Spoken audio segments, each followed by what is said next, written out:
अब एक बार फिर से चुनाव आया है और गुरमीत राम रहीम बाहर आया है। क्यों कहा जा रहा है? पंजाब विधानसभा चुनाव फरवरी 2022 की अगर बात करें, जब उस वक्त चुनाव था, तब उस वक्त पैरोल पर 21 दिनों के लिए बाहर आया था। कौन? गुरमीत राम रहीम। हरियाणा नगर निकाय चुनाव की बात करें जून 2022 की, तब उस वक्त भी उसे 30 दिनों की पैरोल मिली थी और अब एक बार फिर से वो बाहर आ गया है। तो इसीलिए ये कनेक्शन जो है वो जोड़ा जा रहा है, क्योंकि अब आने वाले टाइम में विधानसभा चुनाव होने हैं, तो इसीलिए दरअसल गुरमीत राम रहीम बाहर आया है। एक बार फिर से हम वापस रुक करेंगे ललित, अगर मेरे सहयोगी मेरे साथ बने हुए हैं तो। ललित देखिए, यही कनेक्शन की बात हो रही है और यही शायद वो सवाल है जिसका जिक्र अभी थोड़ी देर पहले आप कर रहे थे कि विपक्ष उठा रहा है, क्योंकि यही वो तमाम बातें हैं, यही वो आप ये कह सकते हैं कि एग्जाम्पल है जिसकी वजह से विपक्ष ये सवाल उठा रहा है। देखिए हिमानी, बिल्कुल, क्योंकि जब 2022 में पंजाब में चुनाव हुए थे तो अब भी 21 दिन की जो पैरोल है राम रहीम को मिली थी और ख़ास तौर पर पंजाब का जो मालवा बेल्ट है वहाँ पर गुरमीत राम रहीम के अच्छे खासे समर्थक है, यानी कि फॉलोअर्स है। तो उस समय भी ये कनेक्शन है वो जोड़ा गया था। और इसी साल की अगर हम बात करें, जब जो पैरोल है वो दी गई थी, उस समय आम चुनाव देश में थे, उस समय भी विपक्ष ने ये सवाल उठाया था, जो उंगलियां है वो खड़ी की थी। और एक बार फिर से जब हरियाणा में 2 महीने के बाद चुनाव है तो फिर से 21 दिन की फरलो अगर मिल जाती है तो सवाल और उंगली उठना है वो लाजमी होता है। जिस वक्त लोगों को नहीं पता था, जब तक वो दोषी साबित नहीं हुआ था, जब तक उसे सजा मिली नहीं थी, तब तक तो ठीक है, लेकिन जब जेल में चला गया वो, जब उसको दोषी साबित हो गया और ऐसा वैसा भी कोई नहीं, बलात्कार के आरोप में गया है, उसके बाद भी उसी तरह की फैन फॉलोइंग है, उसके बाद भी उसी तरह का असर आप देखते हैं जमीन पर। हिमानी, बिल्कुल, देखिए, अगर हम समर्थकों की बात करें तो जो डेरा सच्चा सौदा के समर्थक है वो उसी तरह से अंधभक्त है। अभी भी गुरमीत राम रहीम को वो अपना गुरु मानते हैं और ख़ास तौर पर अगर हम सिरसा के डेरा की बात करें, जो उनका हेडक्वार्टर रहा है, वहाँ पर अब भी लाखों की तादाद में जो डेरे के समर्थक है वो उसी तरह से वहाँ पर पहुँचते हैं। लेकिन अगर हम ओवरऑल सिनारियो की बात करें, खास तौर पर पंजाब हो गया, हरियाणा हो गया, तो अच्छे खासे गुरमीत राम रहीम के जो समर्थक है और हरियाणा में खास तौर पे, क्योंकि अब चुनाव है, सवाल उठना लाजमी है। लेकिन अगर हम सवालों के जवाब की बात करें तो बार बार उत्तर यही मिलता है और रिपब्लिक भारत भी बार बार यही सवाल उठा रहा है कि उन्हें ही जो पैरोल और फरलो क्यों मिल रहा है, जिसको लेकर याचिका भी डाली गई थी, लेकिन क्यों मिल रहा है। बिल्कुल ललित, फिलहाल इस तमाम जानकारी के लिए आपका बहुत शुक्रिया। लेकिन जो हम थोड़ी देर पहले बता रहे थे कि फरलो और पैरोल दोनों अलग अलग हैं, पैरोल के लिए अलग नियम है और फरलो क्या होती है ये हम आपको बता रहे हैं कि फरलो एक तरह से छुट्टी की तरह होती है, छुट्टी की तरह होती है फरलो। कैदी को कुछ दिन के लिए एक तरह से रिहा किया जाता है, क्योंकि एक लंबी जो सजा है वो उसको मिली होती है, तो अपने घर परिवार से मिलने के लिए फरलो की अवधि को कैदी की सजा में छूट एक तरह से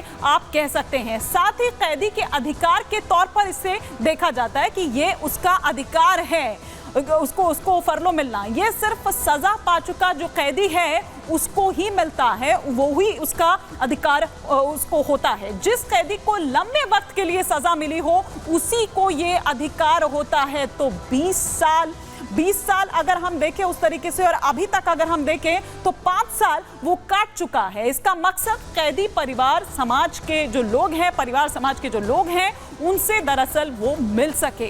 तो ये होता है दरअसल फरलो का मतलब कि कैदी तय समय के लिए जेल से बाहर आता है और ये तय समय जो है इस बार वो 21 दिनों का है। कैदी जहां जाएगा उसकी पूरी जानकारी उसे देनी होगी, जहां जहां वो जाएगा। फरलो को बिना किसी कारण भी दिया जा सकता है, जैसा कि मैंने पहले भी कहा था कि फरलो बिना किसी कारण भी दी जा सकती है। जेल किसी भी राज्य का विषय यहाँ पर होता है।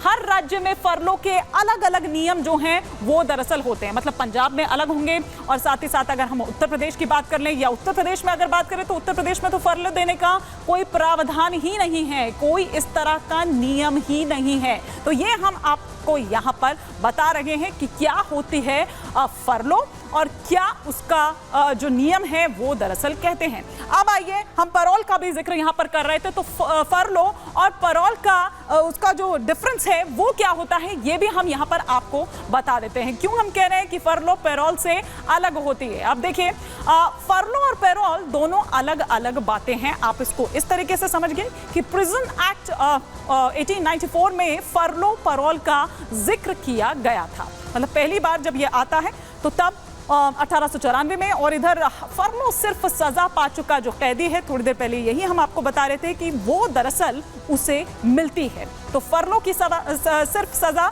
जो सजा पा चुका जो कैदी है वो उसे ही मिलती है, उसका अधिकार जो है उसी के पास होता है। पैरोल पर कोई भी कैदी थोड़े दिन के लिए ही रिहा होता है, एक टाइम पीरियड होता है उसका, ये नहीं कि वो कितने भी दिन के लिए बाहर घूम सकता है। फरलो देने के लिए किसी कारण की जरूरत नहीं होती है, जैसा कि हम पहले भी आपको बता चुके हैं, लेकिन पैरोल के लिए कोई कारण होना जरूरी है।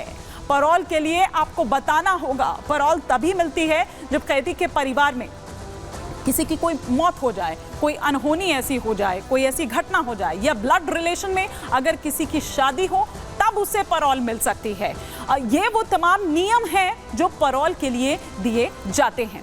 नेक्स्ट प्लेट अगर हम यहाँ पर चेंज करें तो ये हम आपको यहाँ पर बता रहे थे कि या तो फिर कुछ और ज़रूरी कारण हो, उसको वो बताना होगा। अगर उससे जेल प्रशासन की बात करें, मंत्री की बात करें, अगर वो उससे संतुष्ट है तो तब फिर उसे वो पैरोल दी जाती है। कैदी को पैरोल देने से इनकार भी किया जा सकता है। अगर आपको लगता है कि नहीं, जो कहा जा रहा है इसकी तरफ से या जो भी बताया जा रहा है वो उतना कन्विंसिंग नहीं है, तो आप इनकार भी कर सकते हैं। पैरोल देने वाला जो अधिकारी है वो साफ मना कर सकता है कि आपको नहीं दी जाएगी पैरोल। अधिकारी अगर कह दे तो कैदी को छोड़ना हो तो समाज के हित में नहीं है। ये वो तमाम नियम हैं जो पैरोल के लिए हैं। तो ये हम आपको यहां पर बता रहे थे। लेकिन आइए अब अपने नेक्स्ट सेगमेंट की तरफ हम बढ़ते हैं और यहां बात करते हैं उत्तर प्रदेश की। योगी का जवाब, नहीं बचोगे नवाब। कौन है ये नवाब, आइए आपको बताते हैं।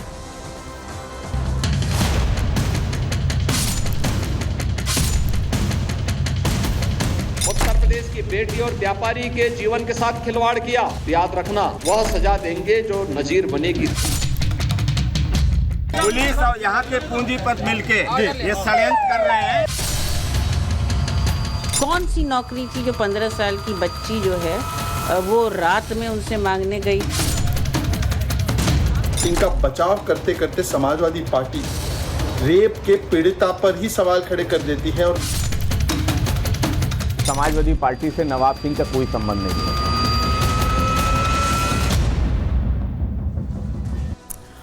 तो अभी एक अयोध्या वाले मामले की अगर बात करें तो वो अभी थमा भी नहीं था, वो अभी शांत भी नहीं हुआ था कि कन्नौज से एक इसी तरह का और मामला निकलकर सामने आता है और इसमें भी समाजवादी पार्टी के नेता का ही नाम सामने आता है। देखिए, 2 जिले और 2 आरोपी, लेकिन पार्टी एक। कौन सी? समाजवादी पार्टी। 2 जिले कौन कौन से? देखिए, हम यहां पर बात कर रहे थे मोहित खान, इसे आप अच्छी तरह से पहचानते होंगे, जो सलाखों के पीछे है। मोहित खान, जिसकी पार्टी कौन सी है?